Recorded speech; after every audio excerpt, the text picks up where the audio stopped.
जो राजनीति हो रही है उस मंदिर को लेकर के, मुझे लगता है इस देश के किसी भी भक्त को भी, हिंदू धर्म के बहुत अच्छे आस्थावान श्रद्धालु को भी इस पर सोचना चाहिए ठहर करके कि ये जो हो रहा है वो धर्म नहीं है। ये मैं नहीं कह रहा हूँ, ये पुरी के शंकराचार्य कह रहे हैं कि वहाँ पर अगर देश के प्रधानमंत्री बैठेंगे प्राण प्रतिष्ठा करने तो मैं ताली बजाने जाऊँगा क्या? ये मैंने नहीं कहा, ये पुरी के शंकराचार्य का ऑफिशियल बयान है। दूसरा धार्मिक नेता उनका कहते हैं, धर्मागुरु कह रहे हैं कि अधूरे मंदिर का उद्घाटन क्यों किया जा रहा है, ये तो गड़बड़ है, मंदिर का निर्माण कार्य पूरा नहीं हुआ, ये मैं नहीं कह रहा। तीसरे एक धार्मिक गुरु कहते हैं कि बिना पत्नी के प्राण प्रतिष्ठा में बैठ नहीं सकते आप। इसका मतलब मैं उन धार्मिक गुरुओं की बात को अगर मानूं तो मुझे लगता है कि धर्म का काम तो हो ही नहीं रहा। ये 30-40 साल का जो एक पॉलिटिकल एजेंडा था, क्या हो रहा है फिर? ये पॉलिटिकल एजेंडा, शुद्ध रूप से राजनीति। देश में अब ये लोग मानने लगे हैं कि बीजेपी मंदिर बनवा रही है, जबकि हकीकत ये कि सुप्रीम कोर्ट के कहने पे बन रहा है। 99% लोग ये समझते हैं, जो भी अयोध्या में जा रहे हैं वो कह रहे हैं कि इसका क्रेडिट मोदी जी को और योगी जी को जाता है। ये पॉलिटिक्स है और मैं यही कह रहा हूँ कि ये अगर बीजेपी मंदिर बनवा रही तो इसका मतलब बीजेपी ने सुप्रीम कोर्ट को प्रभावित किया, अपने पक्ष में फैसला दिलवाया, तो बीजेपी इसका खंडन करे। इसका फायदा मिलेगा बीजेपी को 2024 में? ये तो जनता बताएगी, लेकिन मेरा मानना है कि धर्म का इससे लेना देना उतना नहीं है जितना राजनीति का है। आप 5 लोगों का नाम है वो जो अंदर बैठेंगे, उनमें प्रधानमंत्री हैं, उत्तर प्रदेश के मुख्यमंत्री हैं, ठीक बात है, दोनों लोग रह सकते हैं, राज्यपाल हैं, ठीक बात है। वहाँ एक व्यक्ति धर्म उनके राम मंदिर ट्रस्ट के मेन व्यक्ति हैं, वो भी ठीक है, नृत्य गोपाल या समथिंग नाम है उनका। वहाँ एक मोहन भागवत जी भी बैठे हुए हैं, वो धर्मगुरु हैं, वो राजनेता हैं, वो क्या हैं मैं जानना चाह रहा हूँ। 5 लोगों में नरेंद्र मोदी जी के तुरंत बाद नाम मोहन भागवत जी का है, उसके नीचे नाम है योगी आदित्यनाथ जी का और आनंदीबेन पटेल जी का जो राज्यपाल है। तो पद अनुक्रम दिखा रहा है कि वो राजनीति हो रही है। आप राजद कब ज्वाइन कर रहे हैं? नमस्कार, मैं हूं विपुल और हम काराकाट लोकसभा में हैं। और काराकाट लोकसभा में ये डेहरी जगह है जो एक विधानसभा क्षेत्र है जहां पर विधायक फतेह बहादुर सिंह की तरफ से एक कार्यक्रम आयोजित किया गया है, जिसमें कि मेहमान के तौर पर शामिल हो रहे हैं लक्ष्मण यादव जी। लक्ष्मण यादव जी को आप जानते होंगे, सोशल मीडिया पर, यूट्यूब पे या टेलीविज़न पे भी अक्सर दिखते हैं। दिल्ली यूनिवर्सिटी में शिक्षक के तौर पर कार्यरत थे, फिलहाल देश के अलग अलग राज्यों में अलग अलग क्षेत्रों में घूम रहे हैं। आज हमारी मुलाकात हुई है, हम इनसे बात करेंगे। सबसे पहले तो आपका स्वागत है। बहुत शुक्रिया विपुल जी आपका। यूनिवर्सिटी छोड़ने के बाद हम लोग देख रहे हैं कि आप देश के अलग अलग जगहों में घूम रहे हैं, क्या आगे का मकसद है? आपके डेमोक्रेसी एक्सप्रेस के सभी दर्शकों का शुक्रिया और अभिवादन। असल में यूनिवर्सिटी छोड़ने के पहले ही एक जो भूमिका होनी चाहिए एक प्रोफेसर की, कि वो जैसा क्लासरूम बनाना चाहता है, जितना अच्छा, खूबसूरत, समावेशी, वैसा समाज भी बनाने के लिए कोशिश करे। इसीलिए देश में नियम ये बनाए गए कि जो विश्वविद्यालयों के प्रोफेसर्स हैं उनको उन सरकारी बंदिशों से आज़ाद रखा जाए जो सरकारी मुलाजिमों पर होते हैं। यानी हम अपने मन की बात समाज में जाके बोल सकते हैं, विचार रख सकते हैं। तो इस नाते ये काम पिछले कई वर्षों से मैं कर रहा था। जो विचार हमारा है, संविधान का विचार है, सामाजिक न्याय का विचार है, तो देश भर में लोग उसे सुनने लगे तो हम सुनाने लगे, किताबों को पढ़कर किताबों को लोगों के बीच ले जाना और तमाम तरह की चीज़ों को। अब विश्वविद्यालय ने नौकरी छीन ली है तो अब साइड इफेक्ट रहा है। अब मैं सीधे तो कैसे कहूँ, लेकिन प्रकारांतर से सब समझते हैं।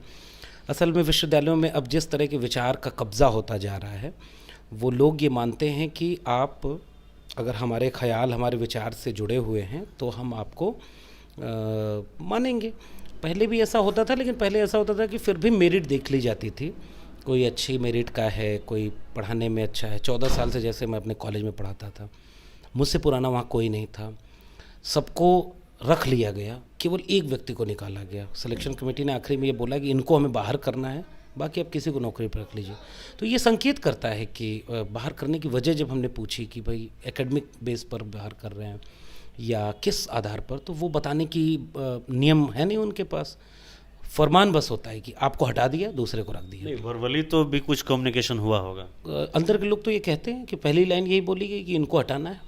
पूछा गया क्यों हटाना है, तो कहा गया वो ऊपर से आदेश है, ये तय है, आप इनको निकालिए, इनकी जगह किसी को रख लीजिए। और नियम ऐसा बना हुआ है कि सिलेक्शन कमेटी के पास पावर है, मेजॉरिटी से वो डिसीजन ले सकती है, निकाल दिया।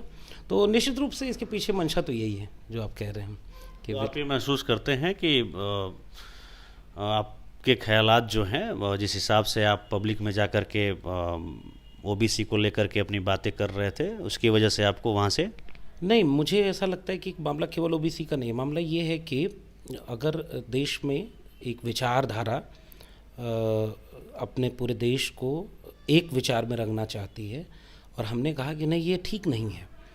इस देश में और भी विचार हैं, इस देश में संविधान है, सामाजिक न्याय की बात में सबकी बात आती है, गरीब, कमज़ोर, मजलूम, दलित, पिछड़े, आदिवासी। हमने उनके पक्ष में अपनी राय रखना चुना है, ये मेरा विचार है। मैं चाहता हूँ कि इस देश का आखिरी कमज़ोर व्यक्ति, उसके सवाल को उठाया जाए। ये विचार जिसकी सरकार है उसके विचार से टकराने लगे। उनका विचार ये है कि नहीं, इस पर बात मत करो, जो हम अच्छा दिखा रहे हैं अच्छा कहो। जिस तरह से हम एक रंग का पूरा भारत रंगना चाह रहे हैं, तो उसमें बाकी रंग मत भरो। तो ये वो टकराव है जो लंबे समय से रहा है। तो आज जो ताकत में है, जिनके लोग वहाँ सिस्टम में बैठे हैं, तो वो इसे नापसंद करते हैं, तो इसलिए ऐसा होता रहा। आप बिहार आए हुए हैं, बिहार के डिहरी में, और यहाँ पर जो कार्यक्रम है वो विधायक फतेह बहादुर सिंह जी ने ऑर्गेनाइज़ किया है। फतेह बहादुर सिंह को लेकर के आप जान ही रहे हैं, बहुत चर्चा चल रही है नेशनल मीडिया में, उनके बयानों को लेकर के आप उनके कार्यक्रम में शामिल हो रहे हैं, तो क्या माना जाए, आपका समर्थन है उनके बयानों को भी? मेरा मानना ये है कि जो बातें फतेह बहादुर सिंह ने बोली हैं, उनमें कोई ऐसी बात नहीं है जो उनकी अपनी बात हो। इस देश में बुद्ध ने उस समय लड़ाई लड़ी उस विचार के लोगों से जो मूर्ति पूजा को, एक ईश्वर को, जाति व्यवस्था को धार्मिक लिहाज से सही मानते थे। बुद्ध ने उसे चुनौती दी, उन्होंने कहा कि नहीं, ये विभाजन ठीक नहीं है।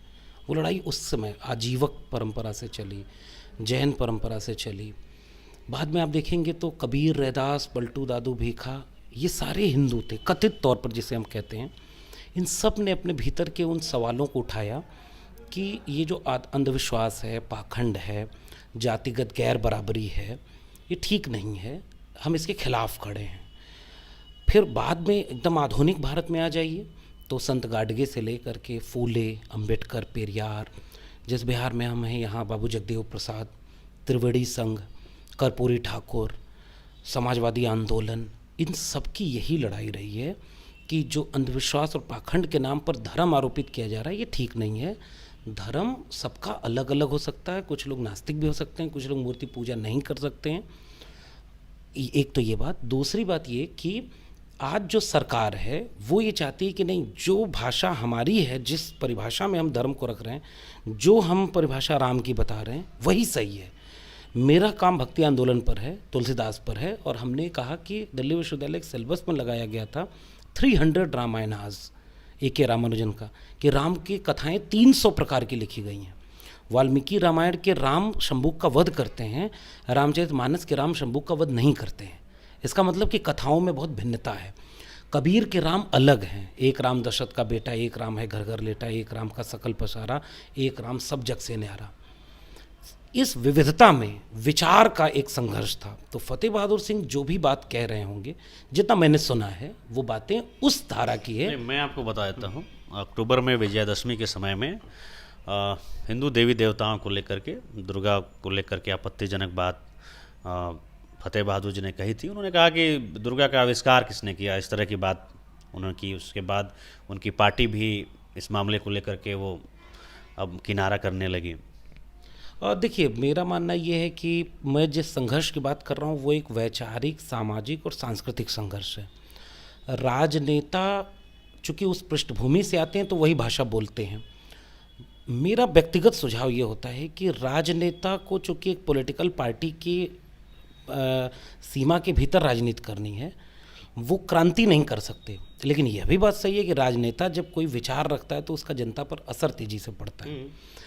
तो जो बातें हिंदू धर्म के मिथकों में कही गई हैं, उसमें तो कई तरह के मिथ हैं ना। ये देश तो वो देश है जिसमें राम सबसे बड़े देवता के रूप में आज माने जा रहे हैं, मंदिर सबसे ज़्यादा शिव के और हनुमान के हुआ करते थे। अब इसको आप कैसे देखेंगे?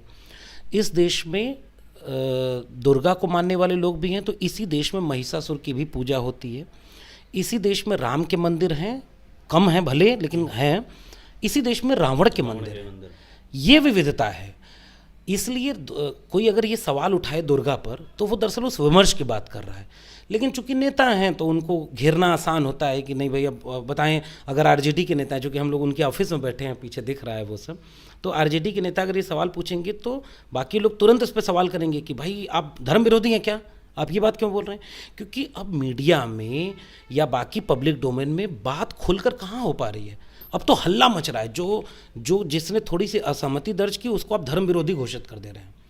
असल में ये लड़ाई वैसी है ही नहीं। तो जो दुर्गा पर लेकर के विमर्श है, जो महिषासुर का विमर्श है, राम रावण का विमर्श है, सुर असुर का विमर्श है, इसमें तो दो धाराएं हैं ना। तो ये जिस धारा से आए हैं भाई वो उसकी बात कर रहे हैं। चलिए अब उस बात पर आते हैं। राम मंदिर को लेकर के पूरा माहौल बना हुआ है देश में। मैं भी 3 दिन पहले अयोध्या से लौटा हूँ। ऐसा लगता है अयोध्या में कि एक बहुत बड़ा इवेंट हो रहा है। पूरी मीडिया, जो नेशनल मीडिया है, वहाँ पर हफ्ते दिन से लगी हुई है। क्या आप जाएंगे रामलला के दर्शन करने? नहीं, मेरा मानना ये कि ये सवाल नहीं पूछा जाना चाहिए। जिसके भी दिल में श्रद्धा होगी राम को लेकर या किसी भी मंदिर को लेकर के, वो उसका स्वतंत्र विवेकाधिकार है। नहीं, आप जाएंगे? मैं दरअसल मैं मंदिर जाता ही नहीं। मेरा अपना विचार है। लेकिन मैं संविधान को मानता हूँ, इसलिए कोई मंदिर जा रहा है तो मैं उसको गलत नहीं कह सकता। सबका अधिकार है। मेरा कभी मन करेगा मैं चला जाऊँगा, ये मेरा एकदम निजी मामला है। लेकिन जो राजनीति हो रही है उस मंदिर को लेकर के, मुझे लगता है इस देश के किसी भी भक्त को भी, हिंदू धर्म के बहुत अच्छे आस्थावान श्रद्धालु को भी इस पर सोचना चाहिए ठहर करके कि ये जो हो रहा है वो धर्म नहीं है। ये मैं नहीं कह रहा हूँ, ये पुरी के शंकराचार्य कह रहे हैं कि वहाँ पर अगर देश के प्रधानमंत्री बैठेंगे प्राण प्रतिष्ठा करने तो मैं ताली बजाने जाऊँगा क्या? ये मैंने नहीं कहा, ये पुरी के शंकराचार्य का ऑफिशियल बयान है। दूसरा धार्मिक नेता उनका कहते हैं, धर्मागुरु कह रहे हैं कि अधूरे मंदिर का उद्घाटन क्यों किया जा रहा है, ये तो गड़बड़ है, मंदिर का निर्माण कार्य पूरा नहीं हुआ। ये मैं नहीं कर रहा। तीसरे एक धार्मिक गुरु कहते हैं कि बिना पत्नी के प्राण प्रतिष्ठा में बैठ नहीं सकते आप। इसका मतलब मैं उन धार्मिक गुरुओं की बात को अगर मानूं तो मुझे लगता है कि धर्म का काम तो हो ही नहीं रहा। ये 30-40 साल का जो एक पॉलिटिकल एजेंडा था, क्या हो रहा है फिर? ये पॉलिटिकल एजेंडा, शुद्ध रूप से राजनीति, मीडिया वही कर रही है जो आप कह रहे हैं ना। इसका फायदा मिलेगा बीजेपी को 2024 में? ये तो जनता बताएगी। लेकिन मेरा मानना है कि धर्म का इससे लेना देना उतना नहीं है जितना राजनीति का है। आप 5 लोगों का नाम है जो अंदर बैठेंगे, उनमें प्रधानमंत्री हैं, उत्तर प्रदेश के मुख्यमंत्री हैं, ठीक बात है, दोनों लोग रह सकते हैं, राज्यपाल हैं, ठीक बात है। वहाँ एक व्यक्ति धर्म, उनके राम मंदिर ट्रस्ट के मेन व्यक्ति हैं, वो भी ठीक है, नृत्य गोपाल या समथिंग नाम है उनका। वहाँ एक मोहन भागवत जी भी बैठे हुए हैं। वो धर्मगुरु हैं, वो राजनेता हैं, वो क्या हैं, मैं जानना चाह रहा हूँ। 5 लोगों में नरेंद्र मोदी जी के तुरंत बाद नाम मोहन भागवत जी का है, उसके नीचे नाम है योगी आदित्यनाथ जी का और आनंदीबेन पटेल जी का जो राज्यपाल हैं। तो पद अनुक्रम दिखा रहा है कि वो राजनीति हो रही है, क्योंकि 30 साल उन्होंने इस पर राजनीति की है। ये उनका पॉलिटिकल नैरेटिव है। लाल कृष्ण आडवाणी का उत्तर प्रदेश में दिया भाषण और सुषमा स्वराज का मध्य प्रदेश में दिया भाषण क्लियर कहता था जय श्री राम धर्म का नारा नहीं था, जय श्री राम हमारा नारा है। हमने इस राम मंदिर आंदोलन का पूरा अभियान चलाया तो इसका लाभ केवल और केवल बीजेपी को मिलेगा। तो ये राजनीति हुई ना।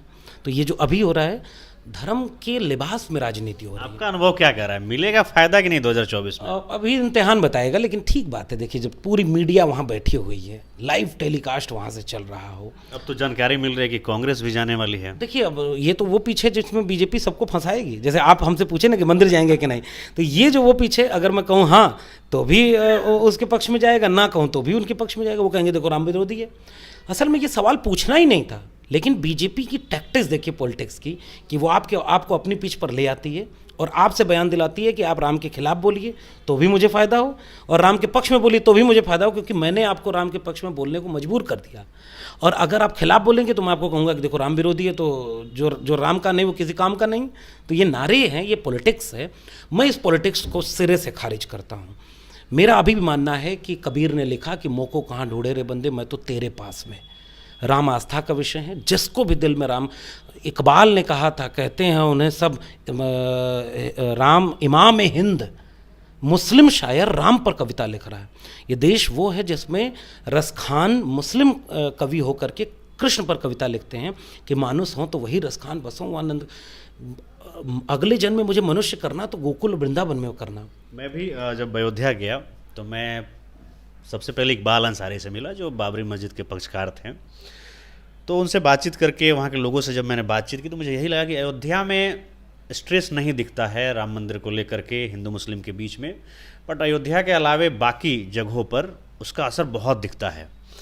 तो इसलिए मैंने आपसे पूछा कि 2024 में उसका असर रहेगा कि नहीं रहेगा।